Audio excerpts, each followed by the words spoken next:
Let's go. What up, everybody? Q in the building. If you don't know, my name is Hamza. You can call me Q because Q is healing. What's up, everybody? Um, so I released the podcast yesterday and it was pretty crazy, right? We released the podcast episode yesterday. That's really when it got launched on Apple Podcast, Spotify, and all these things. And I'm gonna start this. I think we're gonna call it Tales from a ex Red Pill Muslim, maybe a Tales from a ex Red Pill something, right? We're gonna try to do that shit, and I'm just about to have a protein shake, so yeah, keep in mind. What else, man? Yeah, for you guys that are tuning in, I was really happy to, I guess, start this journey of starting the podcast. It's actually really awesome. I'm so excited, and I'm just grateful for everybody that want to hear my voice. It's beautiful when people say they find comfort in your voice. That's crazy. Hold up, guys. I gotta sip a little some for you guys that are listening in.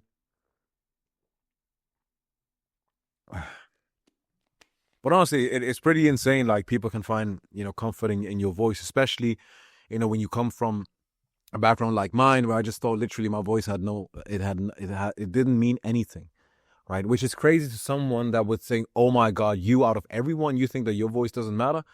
Yeah, no, right? Nah, but this is what I'm talking about in terms of how low we view ourselves. And there's a lot of you out there. I'm been in the exact same position where we just think like, I don't know, as though that we just, our existence does not matter. Our existence does not have any value or anything like that. I used to be thinking exactly the same way. Like, I want you to understand that if you are in a position where you think, oh, I'm not that brave. Look, I tell you, I genuinely thought that my existence had no meaning whatsoever behind it. I thought that my voice did not have a meaning behind it. I thought that all of this, I just thought, look, my voice don't matter. Right? It doesn't matter if I'm dead or alive. And then I'm seeing there's people here that,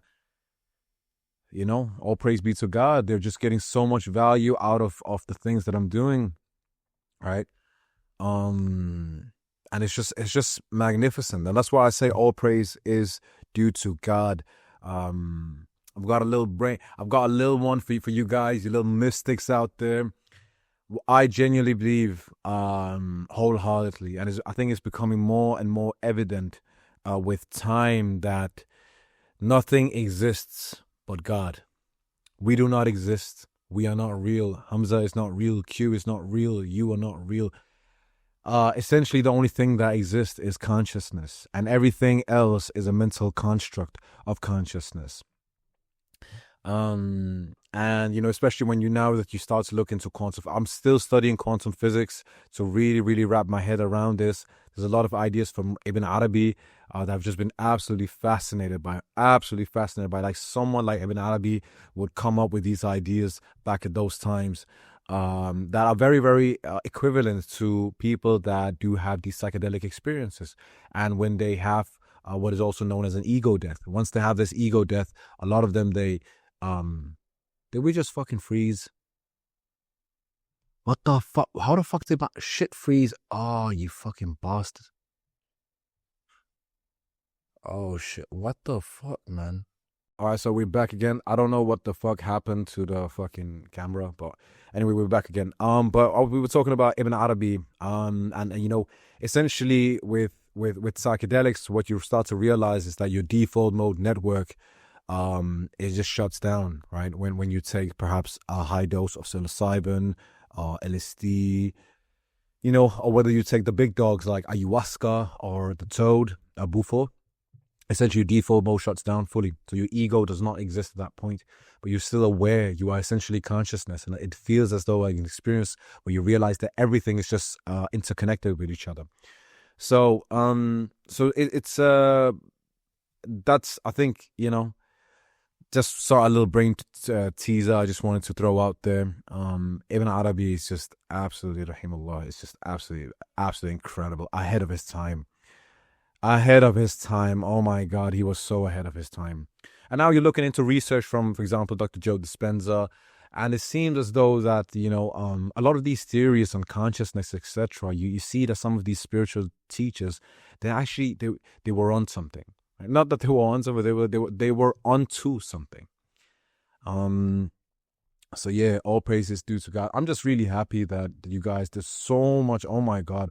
There's like the amount of people that wanted me to start this podcast is absolutely incredible. But that's what I mean is, to anyone listening out there, you feel that you don't matter, I promise you, I was in a situation, I told you guys before, I was going to kill myself multiple times. Since I was 11, I actually realized once I underwent psychedelic therapy that I had been heavily depressed since I was 11. Bear in mind, I've done all types of shit in the meanwhile.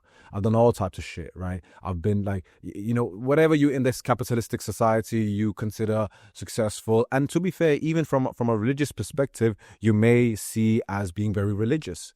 Right, I've done all of that. Like, there's a time when, but I had the beard, I had a very, very short mustache, I was bald, not a hair transplant, by the way. I've said that before, but it was just I purposely, because I wanted to have that look, what look I'm talking about, and that none of it actually removed the depression. It was just a layer on top. It was just like it was just filling out the hole, and not until I addressed my own trauma at that particular point I actually awakened. And then all praise is due to the divine, all praise is due to the Almighty, the unexplainable, the most loved, the most beloved. Yeah, and then from that point on, now I'm just living life from a different place. Like, once your nervous system, it actually settles down. It's so crazy how your life can change. There's a book called Map of Consciousness I've mentioned it before, I believe as well, where essentially talks how I guess your perception both of God, but also I guess where your nervous system in that is. If you stay in a fear of state, if you are living in a state of fear or shame or guilt, how that is essentially transform your external reality, which is absolutely fascinating. So I guess one of the things that I'm trying to do on this healing journey as well is that I'm trying to heal, and I'm trying to spread this inspiration for other people to heal as well. I want men to heal, I want women to heal, I want the next generations to heal, I want all of us to heal, right? And it's not a sprint. Healing is when we really reconnect back with ourselves. And I think in this world, especially this capitalistic society, where everything is about move, quick, let's do it. And it's all about the superficial. Like, does she have a fat ass? Does he have the money? Does he have whatever? All of these things are just so superficial, right? It's so superficial. Nobody actually cares what's behind. But I promise you this. What was it? Was it Rumi that said? Wait, no, it was Rumi. Who said it? Was it Hadith Qudsi? Perhaps. Anyway, whenever you go, whenever you walk to, it wasn't Rumi, it was Hadith Qudsi. Anyway, I can't remember.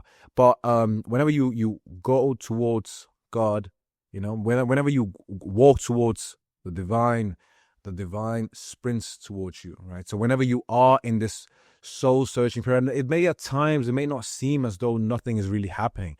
Sometimes when we look for God, we just think that God is not there, but God is always with us. God is always listening. That's something I've learned in my life.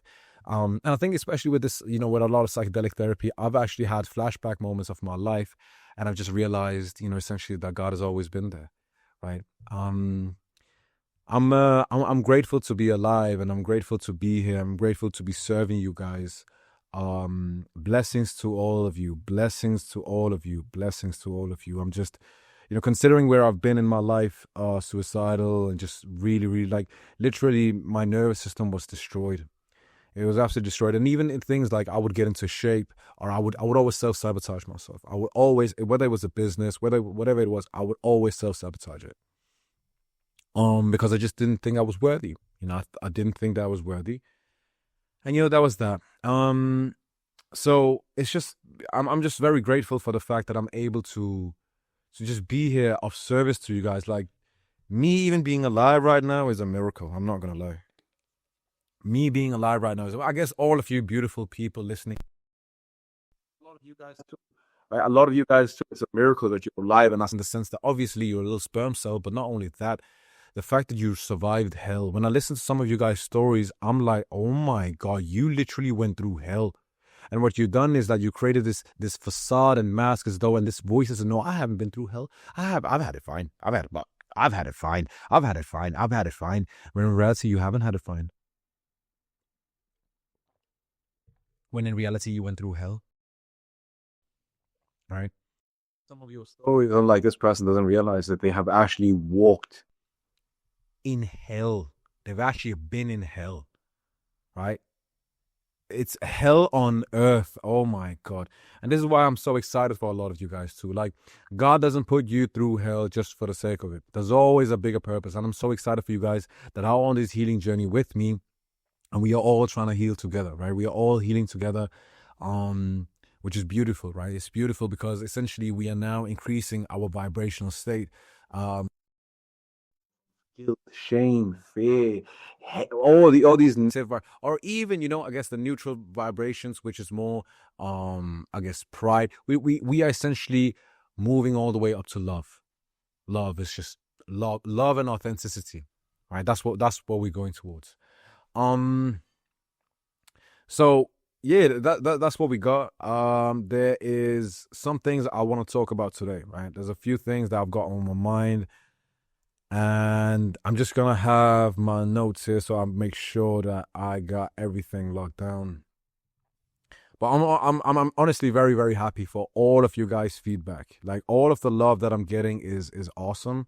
It's really, really good to see that people. I'm trying to do my best to speak my truth, what I believe is true, right? Yes, please. The only one that deserves to be on a pedestal, that is God, right? The only one that deserves to be on a pedestal is God. We all just humans, and thank you. I deserve, of course. Yeah, sure. I'm gonna take in the love, and that's also something that I'm also learning as well, is taking in praise and this and that. I'm just trying to say, like, don't think of me or anybody else as a saint, right? Like, I have shadows. Or, well, I guess we all have shadows, which is essentially in Jungian psychology, suppressed parts of ourselves. We all have, and those parts we need to integrate. And for some of you, that may of my that's suppressed in my life, you may see that very as being a saint, right? Perhaps whether that is on how I look, how I dress, how I talk, how I walk, my anger, how I curse when I speak. Maybe some of you don't like it, and that's perfectly fine. That's why, look, the only one you put on a pedestal, that is the divine. And you actually, if there's anyone else that is to be put on a pedestal, that is your inner child. Your inner child deserves that you actually put them on a pedestal. Okay. Anyway, let's get in. Actually, talk about some real shit. To where we already are in the episode, I guess. I'm gonna try to deliver these dailies to you guys. I'm gonna try to make sure I can deliver some of this daily to you guys. So there'll always be something for you to listen to. It really warms my heart when people say they find. I think some of the cutest comments I get is people say that they find solace in my voice, they find peace in my voice, and I'm not talking about Muslims only, or like, not. I'm talking about all types of people, and this is who I'm trying to speak to. I'm trying to not say, oh, I'm only going to speak about Muslim. I'm only going to speak about. No, I believe you appreciate Muslims and non-Muslims, especially when I was in this area, and that's just subconsciously I did that. No Muslims, non-Muslims. I do not believe in any of that anymore. I do not believe in anymore. I believe that anyone that believes in God, essentially, and when I say God, I mean in love, right? Anyone that believes in love. God is infinite love. Anyone that follows love, anyone that follows and understands that healing, you are my people. I'm speaking to you. Anyone that is in the field of healing, anyone that is trying to heal closer to the divine in whatever way. That can be everything. Deepak Chopra. That can be from a Jay Shetty. That can be from fucking, I guess like a fucking hippie, right? Beautiful. Hippies are awesome, by the way. Hippies, they actually changed my life. I'm going to say that. Hippies actually changed my life. The whole stereotype, typical approach on hippies, that's a side note.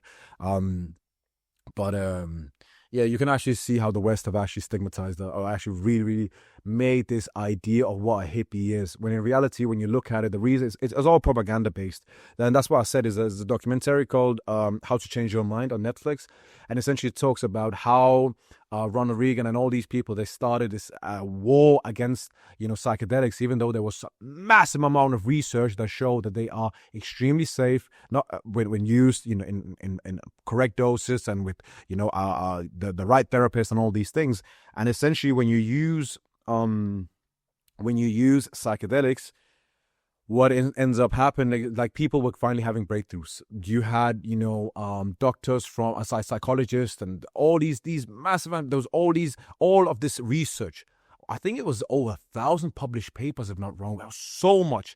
And all of it just got thrown away, right? And the reason why is because when people were actually healing, right? When people were taking high, doses of, again, therapeutically, psilocybin, MDMA, or LSD, bear in mind, I was like, yo, fuck all that shit. What the fuck is all that's fucking weird shit? That's fucking white people shit. I ain't fucking touching any of that shit.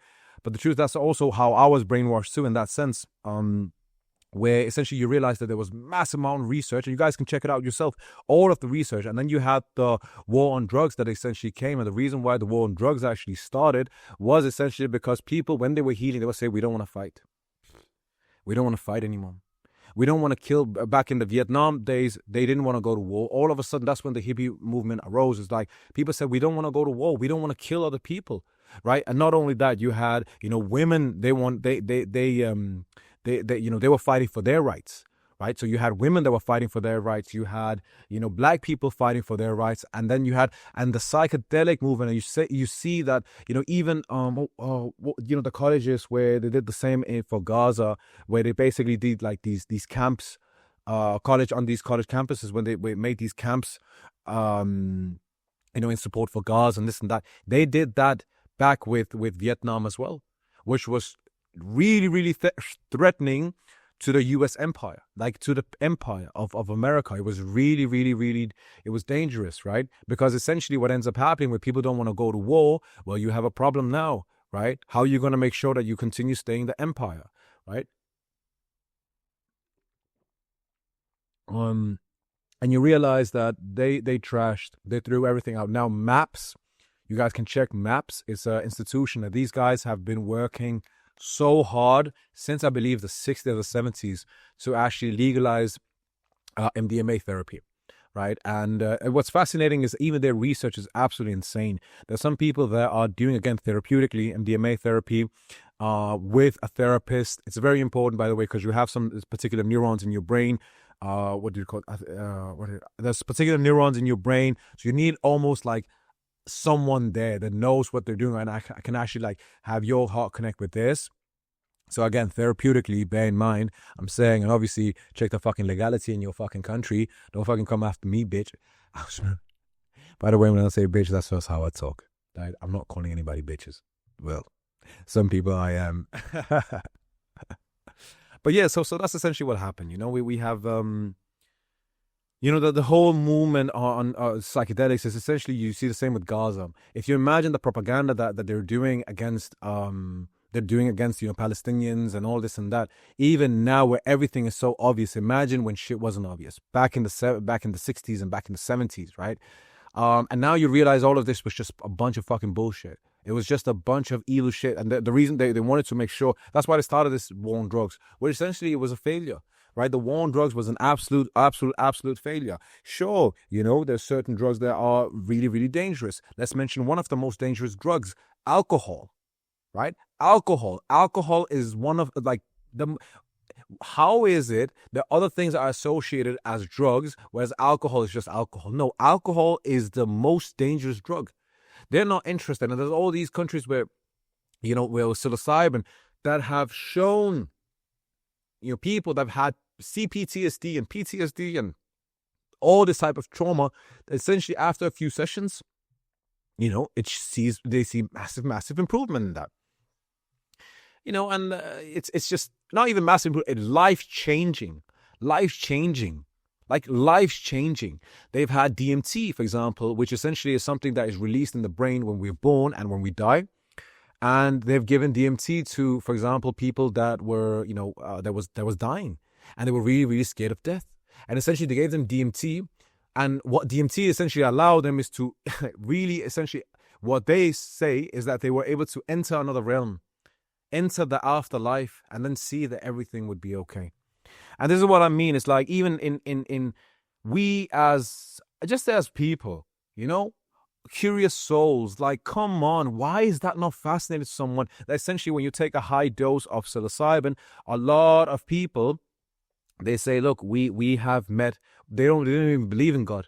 They say, yeah, we have seen God, and God is infinite love, infinite mercy, infinite everything. Why is no one saying, hey, let's check this out? All of these smart people, all of these psychologists with massive PhDs, they're like, look, they are risking their careers. You have Andrew Huberman talking about it. And these people, they're risking their careers. They're risking their careers to speak about these things. And here we are, right? And honestly, I don't even want to speak so much about I just get like when I talk about like how Muslim people they view this, it's just I don't even want to talk about that shit. I don't even want to talk, and again, that's because everything, it's all control based, man. It's just like the government, it's all control based. I don't know why you kind of guys don't get it, right? They'll legalize alcohol, they'll legalize, right?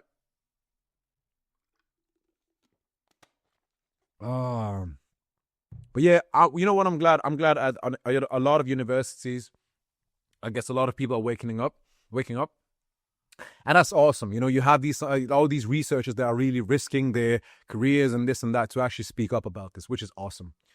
What else, guys? Let's get it started. I wanna talk about, we are already quite a lot of in. I want to talk about religion, unavailability, and control, right?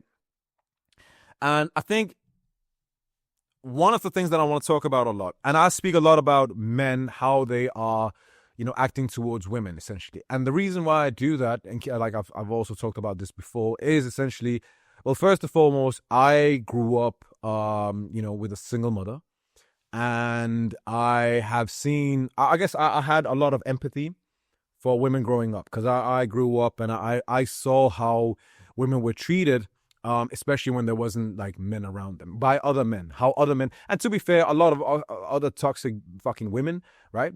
I'm gonna be real, a lot of women are can actually be really fucking toxic towards other women. This is what I realized. A lot of some of the biggest, I feel sorry for a lot of women, because you got so many haters.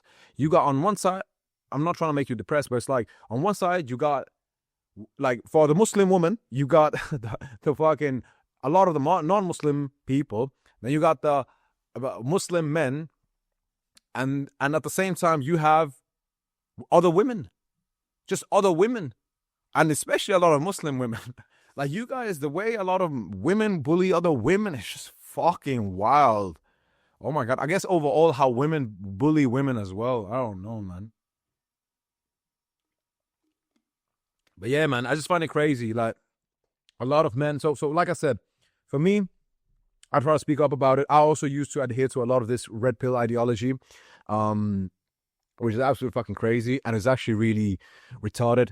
It's actually fucking stupid. It's really fucking stupid. I already knew back then there was something with it. I was too intelligent to know that there's something is not up with this. Like, something is weird is going on here. But to be fair, my ego, my wounds were so deep that, from situations that I experienced in my life, which was a lot of hurt and a lot of pain, afterwards, even like that, blinded me. So even though I had this sense, oh, something is not right, I said, I don't give a shit. I've been hurt. Ooh, I have been hurt. Ooh, now I'm gonna hurt other people. Ooh. That's how a lot of these red pill motherfuckers, they sound.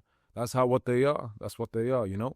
And I guess the whole notion for me has just been men that use religion to justify their toxic behavior, which is absolutely crazy, right? Because I've noticed a lot of men, and especially like Muslim men, they what they do is like they'll cry in sujood, and they'll cry to God, and they'll be down and praying, and they'll say, oh, God forgive me, God forgive me, God forgive me, God forgive me. But at the same time, afterwards they actually break her heart, right? They break women's heart with their behavior, with their tonality, with the way they act, with the way they do all this type of shit. And then afterwards, they will use the name of religion to justify their toxic behavior. And, you know, sometimes I think to myself is there's no, it's almost these wounded men, let's just be honest, a lot of them are not religious. They're actually not like, if you look, essentially, this is something I've noticed and observed. A lot of these men, they're very much up in their head. They're so disconnected with their emotions, and especially disconnected with their heart. And what's fascinating is one observation I've had, by the way, I was also an atheist at one point in my life because I guess there was a lot of trauma that also came back when the way I was growing up with Islam and this and that. But a lot of these men, essentially, their hearts have been they've been so closed, right? So closed. Their hearts are so, they don't feel empathy. And I genuinely feel that when you don't feel empathy, when you don't feel love, you can't comprehend, like you will never be able to comprehend God, but God's love cannot reach your heart. And I think a lot of these men that claim to be religious, right? They have everything in check. They got the bid in check. They got, they make sure that all of the men know that they're in the market. They just, and they make sure that they're a wife. Whatever. But a lot of these men, love cannot reach their hearts, I believe. I've seen it. I've seen it firsthand. They may know a lot of things, but love can't. And the same applies to atheists. A lot of atheists, and to be fair, a lot of people that are very, I guess, to be fair, a lot of fucking people, right? A lot of fucking people love God. But it's very fascinating, but that, I guess with the other people, they don't not always claim that they're very close to God, right? Or perhaps act holier than thou, right? I guess you have that perhaps you have that in all communities, but I just find it very fascinating amongst Muslims. Right, because I think the Muslims are just taking shit to the next level. I think we always take things to the next level. Whatever that is, we take things to the next level, right? And this time around, let's let's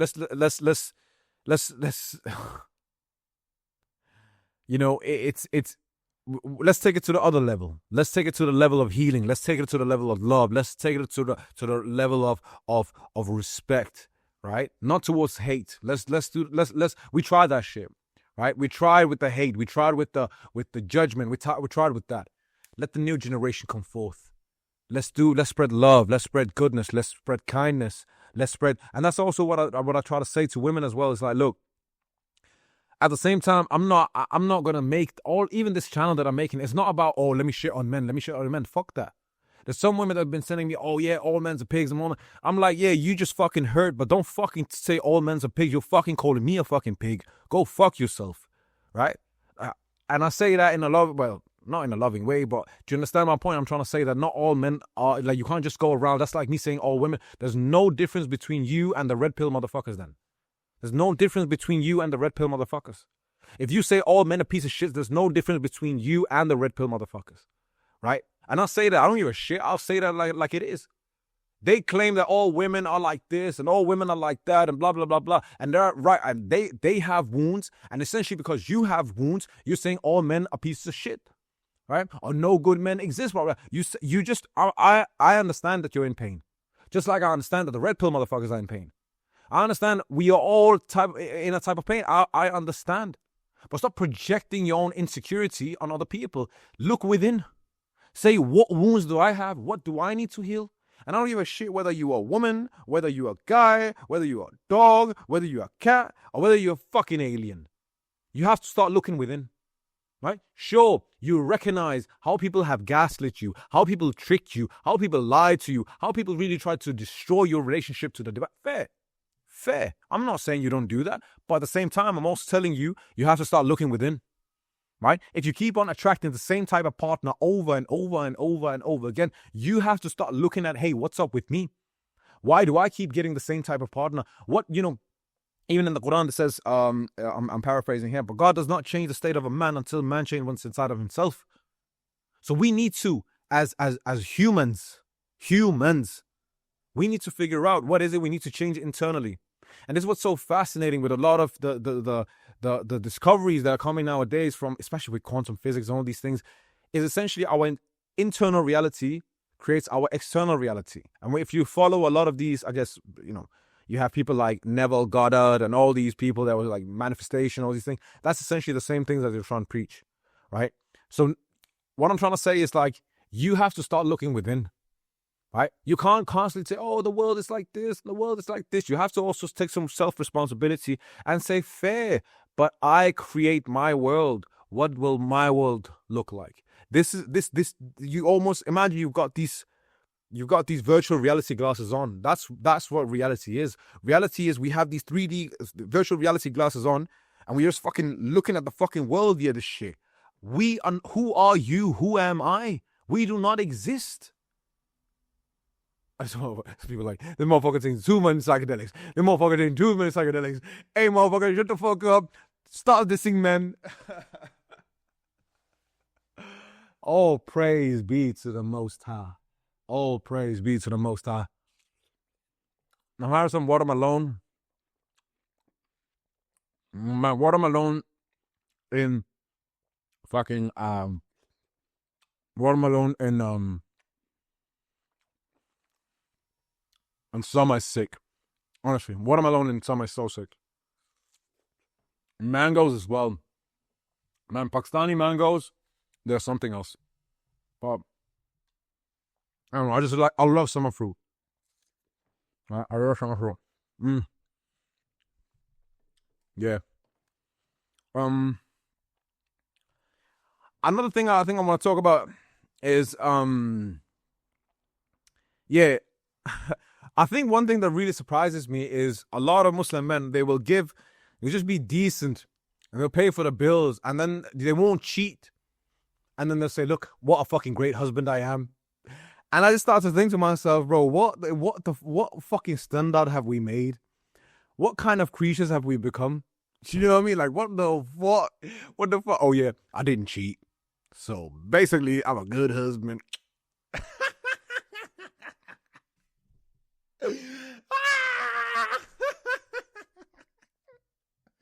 Man, he goes around, he's like, I didn't cheat. I'm a good husband. Have you guys seen the dictator? He's like, if you guys see the dictator, he's like, I didn't cheat.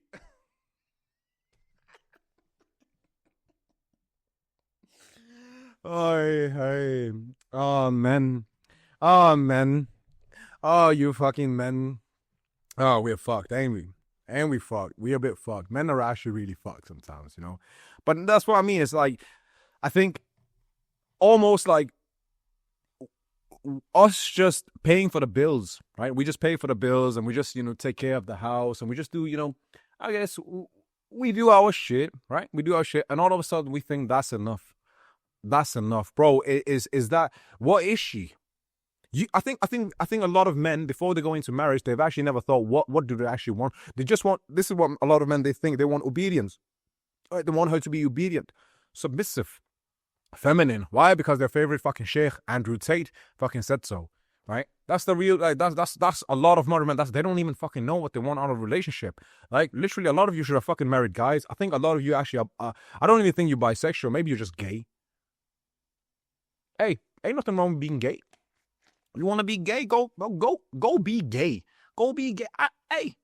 But you know what's funny? It's the same time of motherfuckers. And Carl Jung, he talks about this. That essentially sometimes when we project hate, it comes from a place of insecurity. And I'm just thinking a lot of these men, they're really harsh on gay people. A lot of Muslim men are really harsh on gay people, right? And what I'm just thinking, at the same time, they're also really harsh at their wives at home. Right? And at Muslim women. And, I have a theory. And that theory essentially is that they treat their wives like men and they really hate gay people and whatever, right? I think they're projecting something. I think it's the insecurity. I think they're not sure about their sexual. I think deep down, they're not fully sure about their sexuality.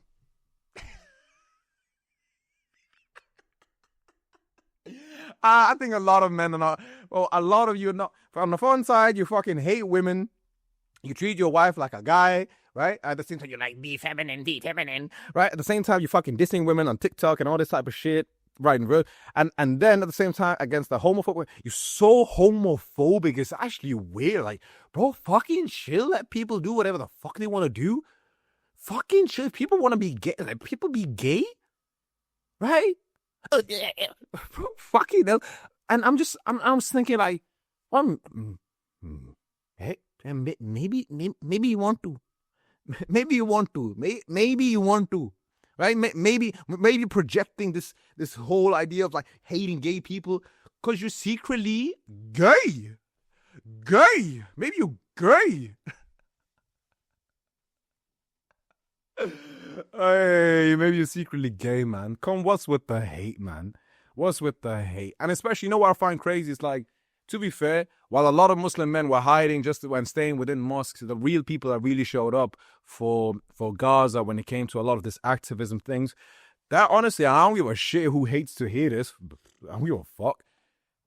It was primarily women, and you saw so many of the people from the LGBTQ whatever community, right? You saw those like these, I guess these groups that had really been attacked a lot, right? It's almost that like they had a sense of empathy, which is absolutely fascinating because men were just sitting in the mosque, right? And not really caring about anything in regards to Gaza, like, and nothing to do with the activism. They were like, oh yeah, no, we shouldn't. It was, and it was just, it just baffles me. It just baffles me, man. The way you look at some humans, right? It just baffles me, man. Like, who made you God?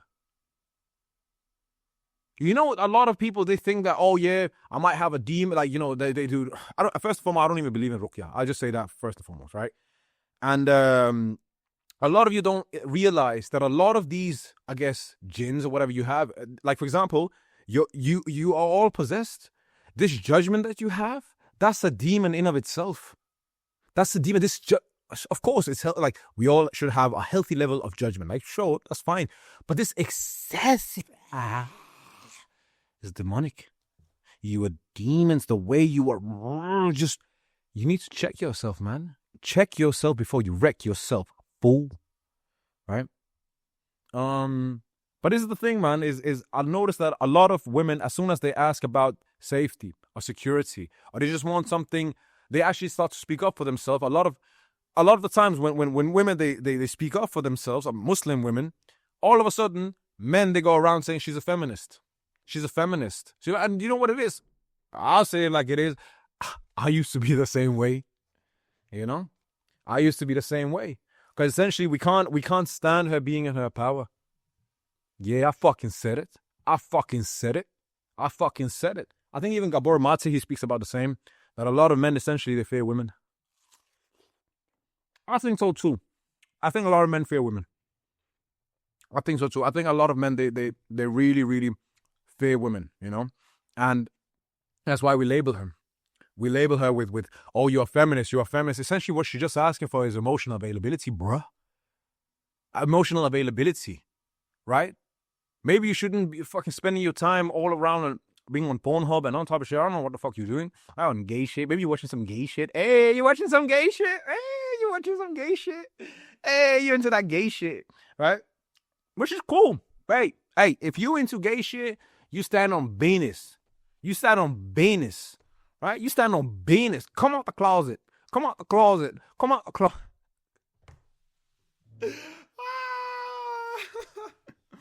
Shout out to all my gay people, man. Honestly, you know what it is? I've noticed with gay people are actually really fucking sweet, man.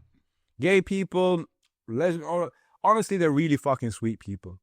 I think they've been marginalized. Maybe that's why they have so much empathy, but they're actually really fucking sweet people, man. I don't give a fuck who doesn't like to hear this. Maybe you should check. This is the thing. If this causes an insecurity with you, that I say that gay people are fucking amazing human beings, a majority of all the ones that I've met, right? Fucking incredible human beings. And if this triggers you, then look, your trigger is your therapist.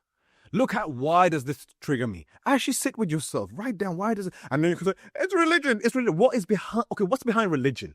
What's behind that? And what's behind that? And what's behind that? And what's behind that? And what's behind that? That. And if you do, then you realize the truth. Then you realize the truth. That's how you heal, you know? You go back to the roots. You go back to the roots, B. All praise be to God. Yeah, man. Is, you know, it's this is what I find funny is when men they say, oh yeah, I want to have 4 wives. I can have 4 wives. A lot of Muslim men go around and say, oh yeah, I can have 4 wives. I can have 4 wives. I can have 4 wives. And I just thinking, bro, you can't even emotionally satisfy one woman. How the fuck you gonna emotionally satisfy 4? That's the truth. Bro, she is emotionally bankrupt. She's emotionally bankrupt. She doesn't have emotion. She's gone. She's gone. And you're thinking, oh, I can't handle 4 women. Oh my God. And I'll be real with you. Anyone listening, Auntie G, close your ears. Okay? A lot of you can't even fucking physically satisfy one of them. Hey. You can't even physically satisfy one. Fuck you talking about you're gonna handle 4. And the fun part is that you and this is what I mean is a lot of men, they talk shit. They talk shit. And the thing is, I don't even think that they want to actually fall. A lot of people, they ask me about this polygamous stuff and this and that. Yeah, I think there's a part of us that is polygamous, sure. But I'm still reading research into it. I'm still looking into research into it because a lot of the same materials say, yeah, men are slightly more, but women are also. Ta-da! You know, all these Dawa bros and all these Redpiller motherfuckers. This is how we are. This is how we are. But what do they say? What do they? Facts don't care about your feelings. Facts don't care about your feelings. Fuckers, man. Feminist. I used to be a piece of shit too. Don't worry. Well, I forgive myself. The reason why I say piece of shit is just so you guys realize. I've forgiven myself. I've asked God for forgiveness. I've forgiven myself. And I've asked for forgiveness for the people that was around me. And I'm still asking for forgiveness. And that makes a real fucking man. Fucking little boys. I'm not trying to hate men. Men inspire me to be like this. To be healing. The man that actually helped me heal has been a man. Right? Well, he wasn't actually a Muslim man. Ironically, it was actually a Danish white man. How about that? The guy that actually did and helped me with all the psychedelic therapy has actually been absolutely like a father figure to me. Is actually a white man. Danish white man. Absolute fucking angel, that man. And that's I think when I met him, I was like, I do not believe that God, either that's what I was thinking. I was thinking, I don't believe that God is merciful. If this guy is gonna go to hell, right? That's at the end of the day, that's something with God. But it's like I just couldn't wrap my head around someone doing so much good.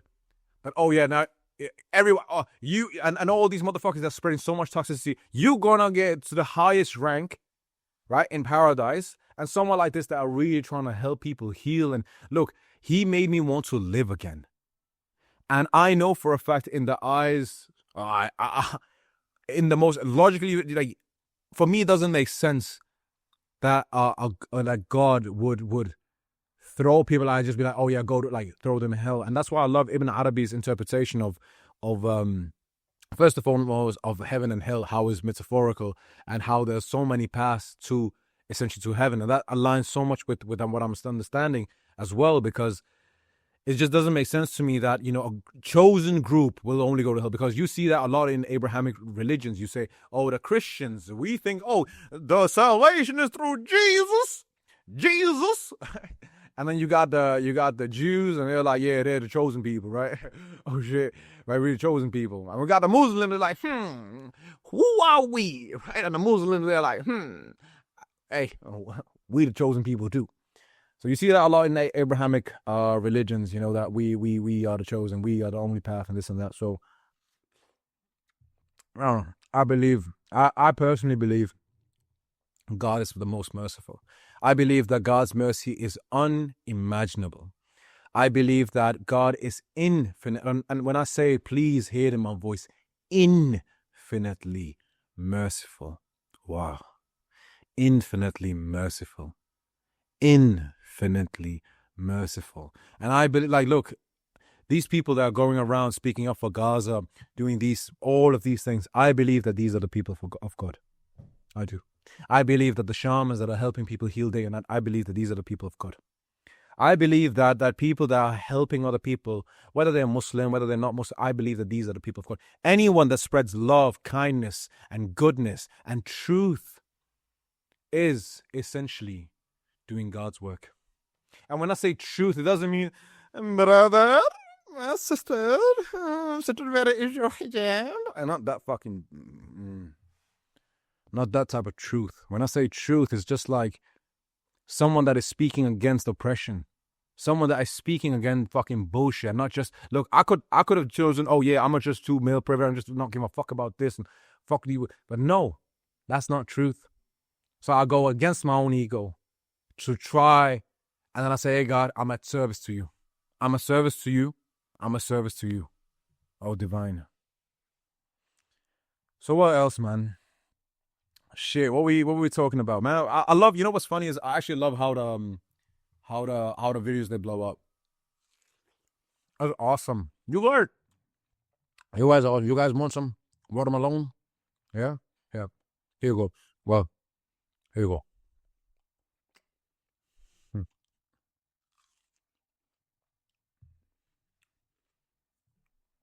I'm gonna get my grills back. I had my grills. I need to put them back in. Fuck, man. This is the second day I'm wearing this shirt. I was actually gonna go to the gym, but I've been so tired today. I'm not gonna lie. So yeah, man. What else, man? What else? I think a lot of men we don't yeah. Well, I think a lot of men just in general, but I think especially a lot of Muslim men, they say that she's too sensitive, but in reality, she's not too sensitive. What men really are is that they are so emotionally shut down. They are so emotionally immature, and they don't even feel anything. They're fully shut down from everything, and then they go around saying she's too much, she's too sensitive, she wants too much. No, bitch. Maybe you don't have anything to even give. Maybe you were so emotionally shut down, and I used to be the same way. So emotionally shut down, I was like, I couldn't give her anything. And it wasn't because I was honestly on purpose. Like, this is the thing. I'm not trying to say, oh yeah, men are a piece of shit, they do this on purpose, whatever. I'm just trying to explain to you is because a lot of men, they're not connected with their emotions. They're not connected with their feelings, with who they really are. And when they're not connected with any of that, well, they don't have the capacity to feel for you. My nervous system was so fucked up as a man that I did not have the capacity to even think outside of myself. So yeah, I would seem very, very egocentric. But the truth is I just had all of these fucking wounds that I was holding on to, right? And all of this trauma, this and that. And I wasn't an evil person at heart. Yeah, at times, of course, I would. And this is what a lot of women, they might get offended by. This is like, oh no, men are just evil. Well, if you believe that all men are evil, then go fuck yourself, because I'm a man too. Right? If you feel that, oh, men are inherently evil, look at your own fucking trauma. Stop saying all men are evil. Stop saying all men need to be punished.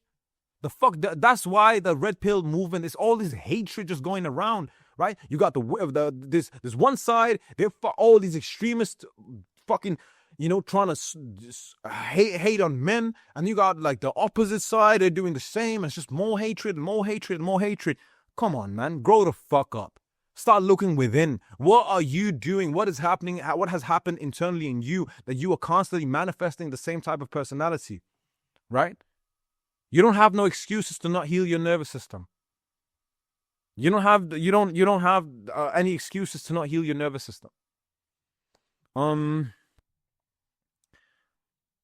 Essentially, man, I've just realized that all these men, man, all these we ask for, essentially a lot of us, we say, you know what, we want a Muslim wife with a hijab on, and she's this on, and with that on, and she's pious, and this and that. What essentially we really want is just a wife that we can control. I said it. Yeah, I said it. What really a lot of us Muslim men we really want is just a wife that we can control. A wife that won't speak up too much. A wife that stays quiet. A wife that knows her place. A wife that just shh. Right? And it's unfortunate. It's very fucking unfortunate. It's very unfortunate, man. Because we fall in love with the parts of her that stay quiet. Not who she really is. Not who's behind the storm. And then men say, well, I am giving her safety. I had a friend, one of my friends, I was in Dubai. I was like, well, I make sure that she's protected. I was thinking like, bro, you live in Dubai. Like, what you on about? Like, oh, you're going to protect, bro, she's fucking this guy. It's so fucking safe. The fuck are you talking about? Right? I can protect her. And to be fair, I couldn't fucking protect her for shit. What she means is that, bro, she needs emotional safety, bro. We're not living 1,500 years ago, 2,000 years ago, bruh. She needs emotional safety. And you just paying the bills, just thinking, oh, I've done my part. You haven't done your part. You haven't. That's not stepping into your masculinity and yelling and being loud and rah, rah, rah, rah, and throwing things around. That's just being a toddler. You think that, oh yeah, if I'm a man, I have to show her I'm the man. You know how you show her you're the man? You stay quiet. That you know, your anger, you control that. You know, you're all this ego is like, oh, I just want to snap back. That's when you stay tranquil. That's when you control yourself. And if you can't control yourself, you say, I apologize, I quickly need to do something. And then you learn how to, you take a break, but you come back and you give her space. And slow and steadily, her inner child will start trusting you. Her inner child will say, I trust this man. And when her inner child and your inner child, they meet, that's what you call love. Love is when her inner child and your inner child, they meet. And when they can hug it out, when they can be there for each other, when they can protect each other, when they can not just protect each other physically, but emotionally. Because what she really needs from you, bro, is she needs emotional safety. And it took me a while to understand this too. It took a long time for me to understand that she needs emotional safety, emotional security. Right? Like, I'm not going to lie, bro. A lot of these women, they're fucking badasses. I'm not going to fucking lie. The way I see them walking up to these fucking politicians, be like, what the fuck? You know, when it regards to Gaza and the way they do this activism, I'm like, hey, shout out to y'all, man. Shout out to the women that, you know, they're doing all this activism for Gaza and this and that. And the way they just up in the face of these politicians and all these people and they don't give a fuck. Right? And then we go around, like, sure, let's protect them in that sense. But that's, bro, we can do that. That's easy, bro. That's light work. That's light work. What she really needs is that emotional safety, the environment that she can express herself and be a bit crazy and this and that and not feel crazy. She needs to be able to express herself in a way that may seem as crazy and wild and blah, blah, blah. And you being calm, collective, and being able to say, hey, I see you. I hear you. I'm with you. And the truth is, men cannot do that until it is that they've learned to heal their own wounds. They can't sit with it. I understand because we get triggered. She says something and she pokes at one of our wounds and was like, bitch, I'm going to do some fucked up to you, right? But the truth is we need to heal ourselves so we can give space to her. Otherwise, it's like, you know, cat and mouse chase. And all this, we involve religion into it. And you're like, my rights are this. My rights are this. And both parties do that. It's just ugly. It's just ugly. The beautiful thing is both when the man and the woman, they say, look, we need to heal. And they start to actually heal. That is fucking beautiful. When both parties say, look, we have an issue with our nervous system. We need to regulate our nervous system. What can we do? Do we do breath work? Do we do this? Do we do that? Da, da, da, da. Do you look into the research? Maybe they're into psychedelics. Maybe whatever they're into. Right? And they start to say, what can we do to heal our nervous system together? That is true love. Whatever you're trying to seek in another person is essentially you're constantly going to try to find something in another human being. Like, oh, I want whatever, right? I can continue fucking talking, man. I think I'm gonna end it with this thing.